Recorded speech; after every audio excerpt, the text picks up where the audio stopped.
Hi everyone, and thank you for joining today's webinar brought to you by the Canadian Professional Sales Association and Mercer Canada. I can see that we still have some attendees joining us, so we'll just get started in a few minutes.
Hello everyone, and welcome to today's webinar brought to you by the Canadian Professional Sales Association and Mercer Canada.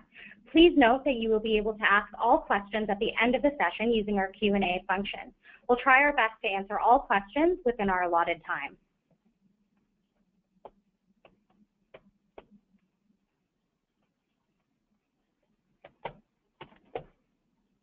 Today's webinar will be an introduction to the CPSA's newly released compensation reports, and it will be hosted by Chrissy Wilson, Global Publication Portfolio Manager at Mercer Canada.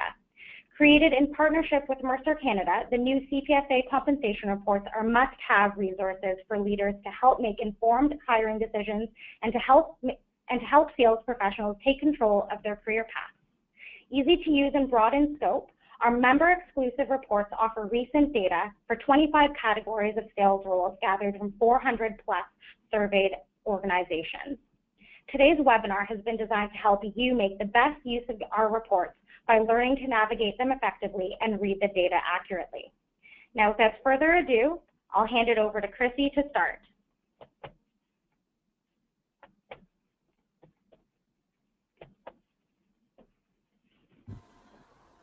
Thanks, Rupalyn. Hi, everyone.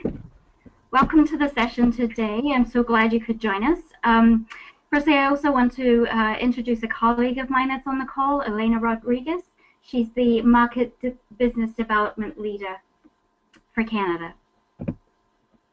So jumping right in, a short introduction here. Rupalyn touched on this already. Last year, the CPSA and Mercer partnered together to create a report that's specifically targeted at sales professionals and the CPSA members. All of the CPSA members can access this report, and it provides you with a way to measure your own compensation and also compare yourself to other peers in your industry or in the Canadian market. It's compiled using a number of different data sources from Mercer's portfolio, and the report provides readers with accurate and up-to-date information on trends and changes for the sales professionals. So the topics we plan to cover in today's session, primarily how to navigate the reports, also how to read the data effectively, and how to understand some of the topics that are included in the report. And then at the very end, we'll have an opportunity to address any questions that you may have. So depending on your role and the type of membership that you have with the CPSA, you will have received access to one of these two reports. One is geared specifically towards sales management and the other towards sales professional. The reports are very similar in nature. There are just a few additional topics that are covered in the sales management report. So first off, these reports are provided to you in a flipbook format. If you're wanting to navigate to something very quickly in the report, you can use page numbers. You can also search by a keyword that you might be looking for in the report, much in the same way that you might do with a PDF file.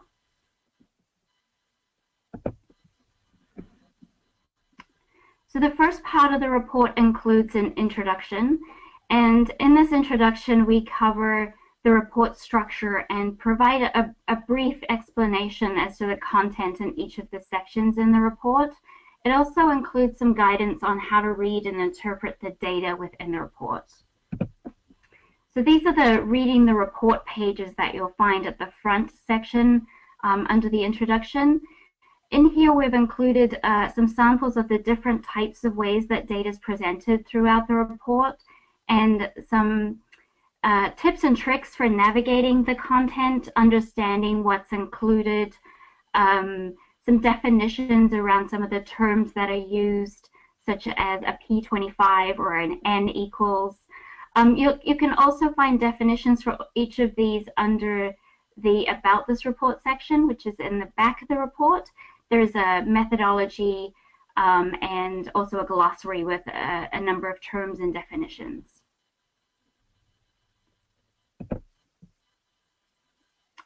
The executive summary provides a summary of key findings, and it's really geared towards those that are looking for some insights into the data and kind of that high-level perspective, a quick glance at what's going on.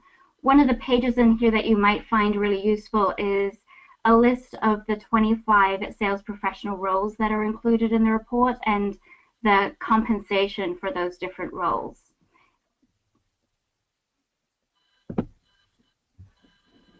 Next section is on Canadian market trends, and this is geared toward the sales management employees. The main objective of this section is to provide a perspective on the Canadian economy and also look at the 2017 forecast for some of the economic indicators. In here we include GDP, inflation, retirement rates, unemployment, employment growth, the average weekly wage growth, and the consumer price index. The next section is focused on compensation planning. While a lot of this information really is geared toward assisting management with compensation budgeting and planning process, sales professionals might also find it helpful to see what's going on with respect to sales increased budgets around the country. So this section is specifically targeted toward sales professionals. So that means that there is sales professional specific data rather than that kind of all employee set of data. It includes sales increase budgets, promotion related increases, and also structure adjustments. Both the structure adjustments and the salary increases are broken down by industry and by region, as well as that all Canada level for sales professionals. Christy, it's Elena. I'll just jump in to remind people that structure is the salary range. That's what we mean by structure. Thanks. So a little more detail on the salary increase budgets. This is the percentage of payroll that's given to employees in the form of a base salary increase. So these are typically annual increases. They include merit increases, across the board increases, and any cost of living adjustments that an organization might be providing to its employees. Within this section, where possible, provided a comparison between professional sales employees and also professional non-sales employees. You'll notice from this screenshot there's not a huge amount of difference between the types of increases that the two groups are receiving. The other piece of information that's important to note here is that we include or provide salary increases both excluding zeros and including zeros. So those figures that are including zeros are including companies that have allocated a zero budget for increases or essentially have salary freezes in place for their employees. Whereas the figures excluding zeros are focused only on those companies that are awarding salary increases to employees on an annual basis.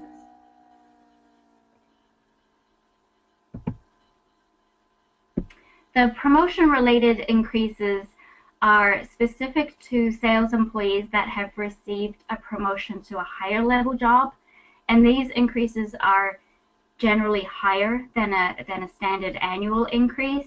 So you'll see here that the average promotional increase in 2016 was 5.7% compared to the around about 2.5% for just the standard annual increase. Something else important to note here is while those annual increases are awarded to a majority of the employee population based on their performance and meeting their goals and expectations, the promotion increases are provided to a much smaller portion of employees. So in 2016, that was 6.3% of sales professionals that received a promotional increase. And then a little more information on structure adjustments. As Elena pointed out, some of you may not be familiar with the term. An organization typically will adjust their salary range for each job or group of jobs, however their overall structure might be defined. They'll typically adjust this salary range by a certain percentage each year, and this helps to ensure that employees that fall within that salary range are still able to receive salary increases without moving outside of the range.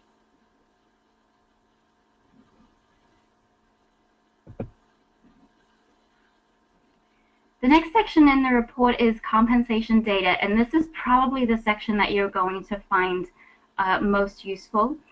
In here we have data for 25 different levels and types of sales professional jobs in Canada.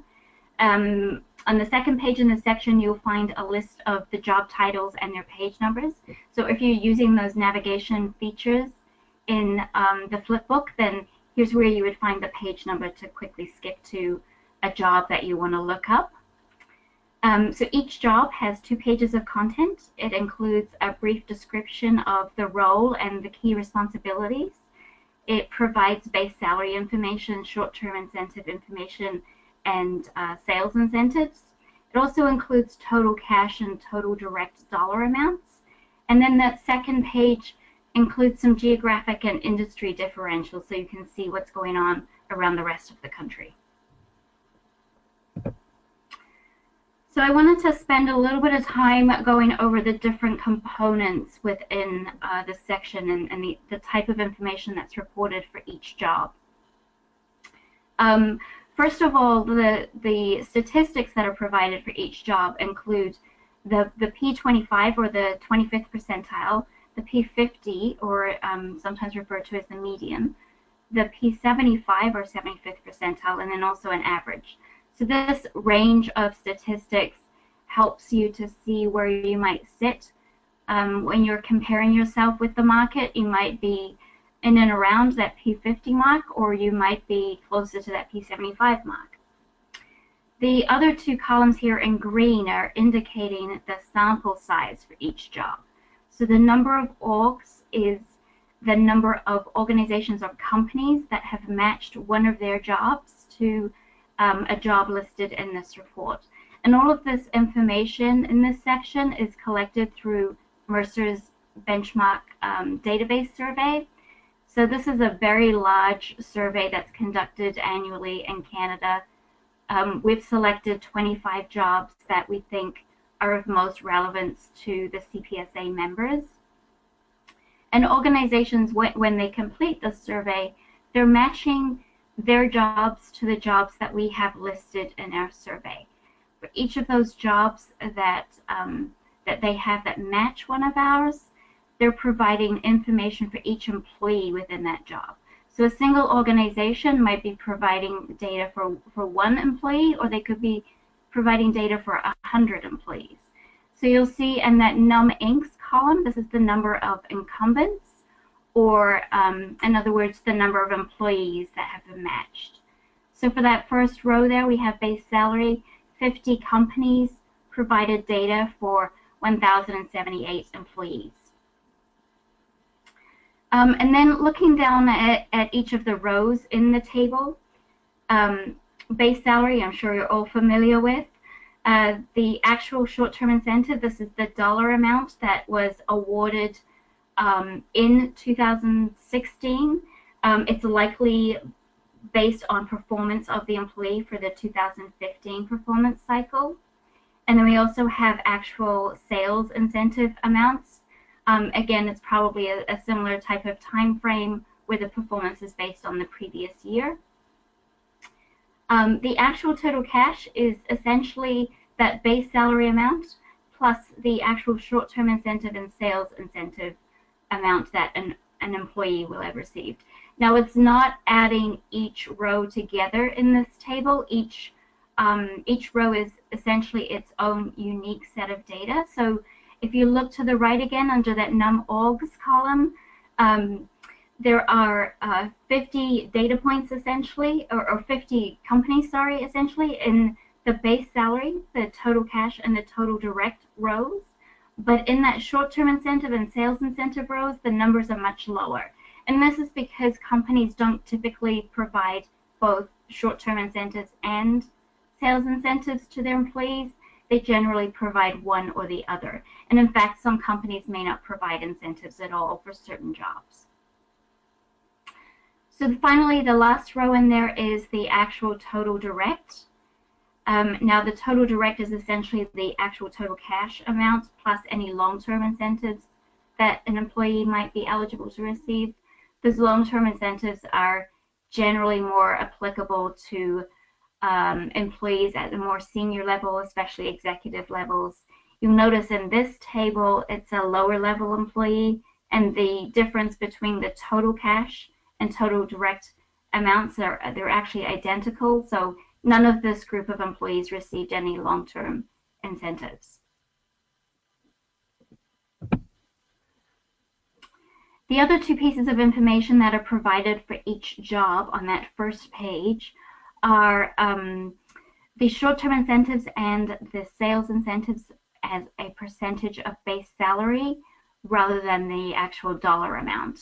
So for short-term incentives, we include the actual target and maximum amounts, while sales incentives only include actual and target.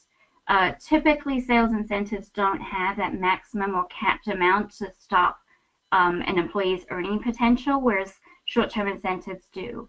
Although you'll see in this table, a smaller number of companies have a maximum incentive amount than they do an actual incentive amounts. So in those P25 and P75 columns, we actually have a dash, and that dash is indicating that the sample is too small to provide the statistic. And the reason we do that is to ensure that there's confidentiality with any data we're reporting out that's been collected from companies. We want to make sure there's no way for anyone to identify where it might have come from or how a certain company might have awarded an employee. The other piece of information here also is the percentage of employees eligible for each of these types of incentives. So for short-term incentives, 52% of this group are eligible. That doesn't necessarily mean that they received an incentive. It just means that they were eligible to receive. Same thing with the sales incentives. The percentage of the employees is a little lower, 42% in this case. Those sales incentives include commissions and other types of incentive programs that are specifically targeted toward sales employees.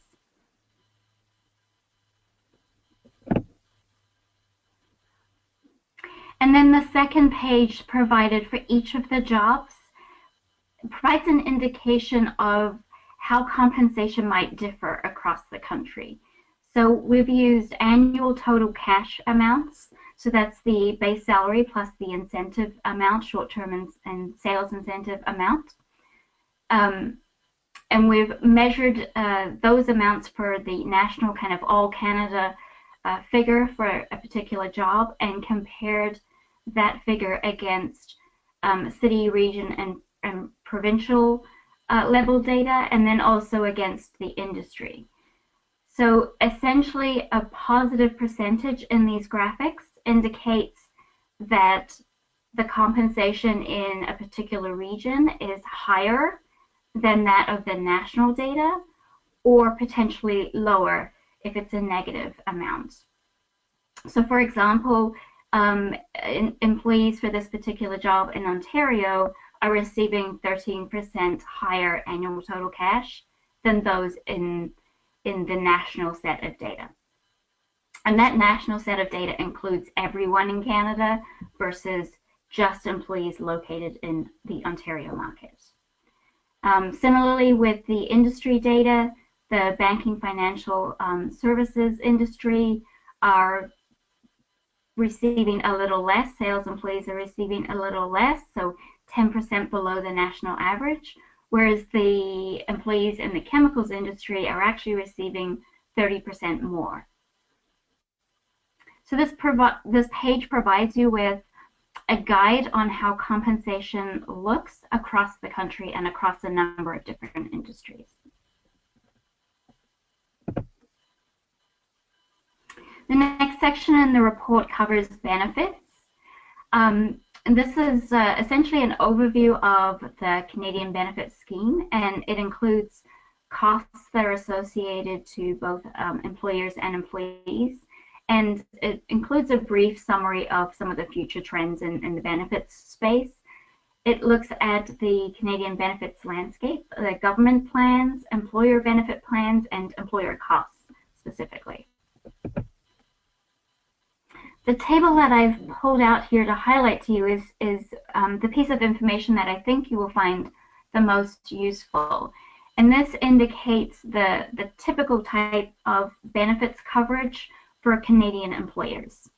So this will provide you with a guide of what employers are providing around the country with respect to basic life insurance or health care coverage, whether they're providing dental coverage, that type of thing.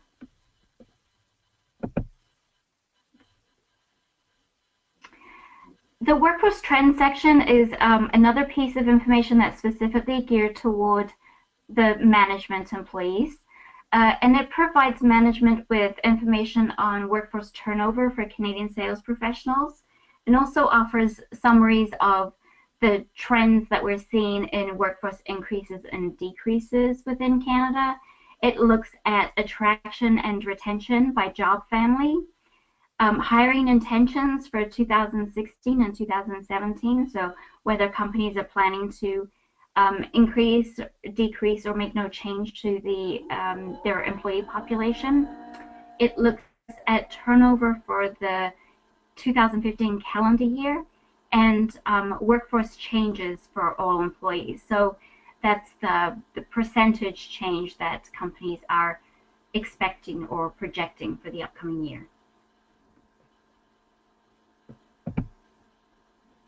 And then at the back of the report, we have a section called About This Report.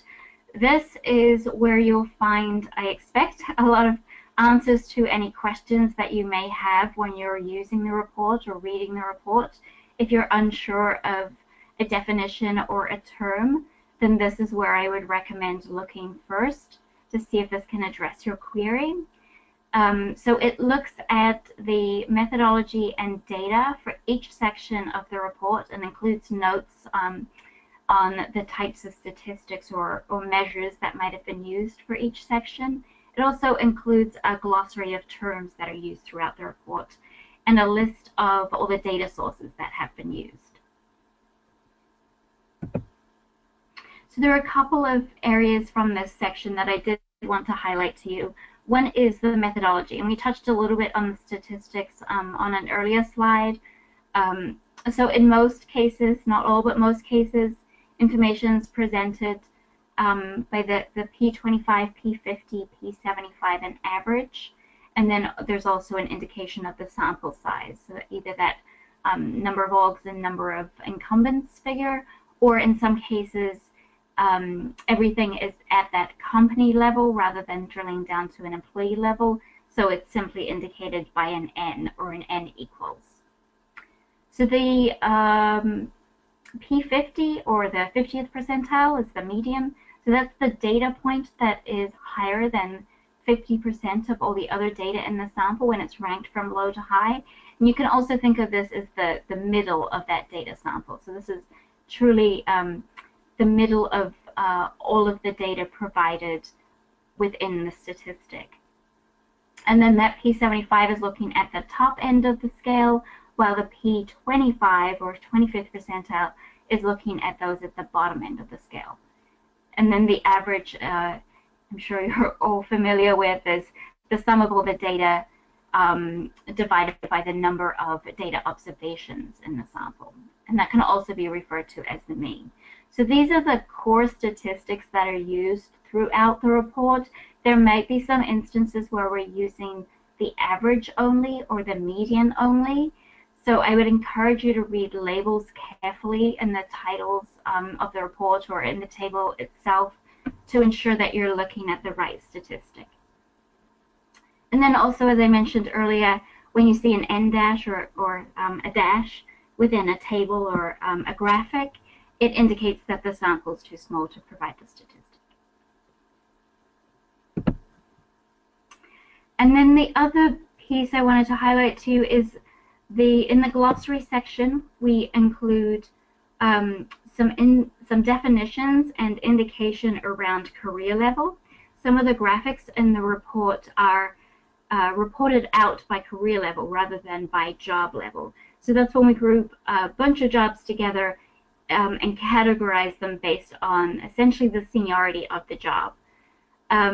Within this section, you will find a definition for executive management and professional levels, and also a list of the jobs, the 25 jobs that are included in the report. You'll be able to see which of those jobs are categorized in each of these levels.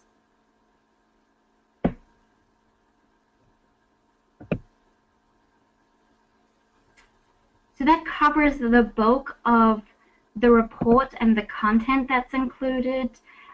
Purely for your reference, here's a list of some of the sources that were used to create the report. So the Canadian Mercer benchmark database that I mentioned was used for all of the job data that's included in the survey. The Canadian Compensation Planning Survey was used heavily for salary increases, promotional increases, and structure adjustments. And then we've also referred to some global sources. In this case, a global compensation planning report, a report on short-term incentives around the world, and then workforce turnover around the world, along with some public sources for some of the economic data that's included.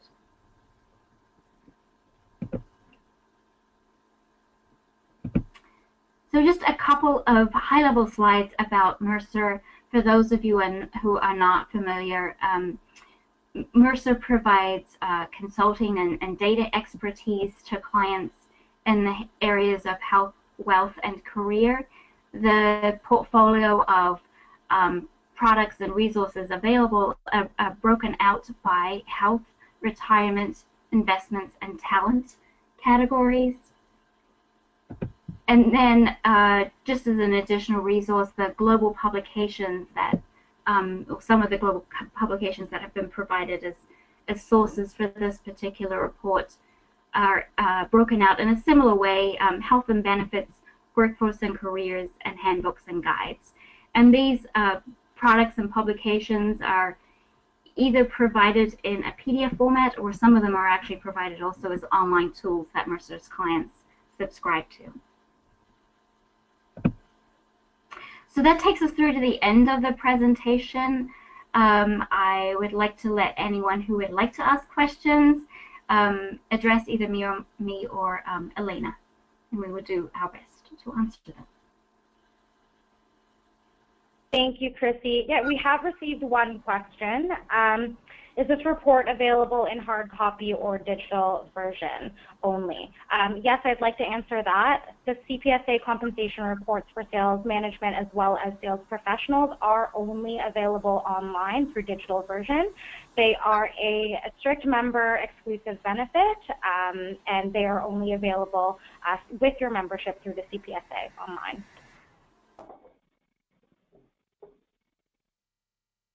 And as we had mentioned, if you do have any questions, we're opening the floor through the question and answer function on GoToWebinar. So please feel free to send any, and I can send them through to Elena and Chrissy for answering.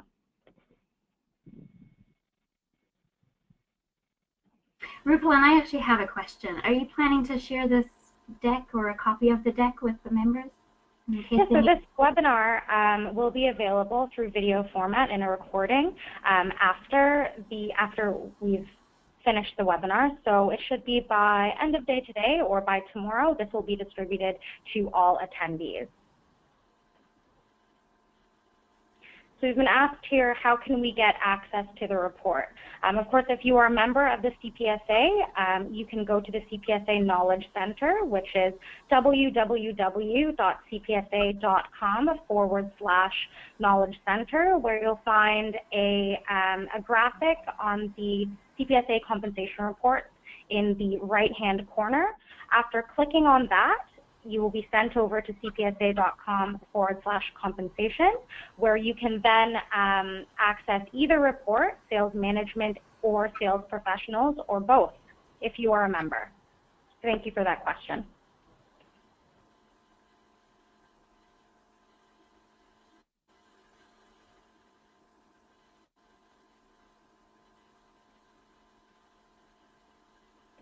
Give it another minute or two for any additional questions here.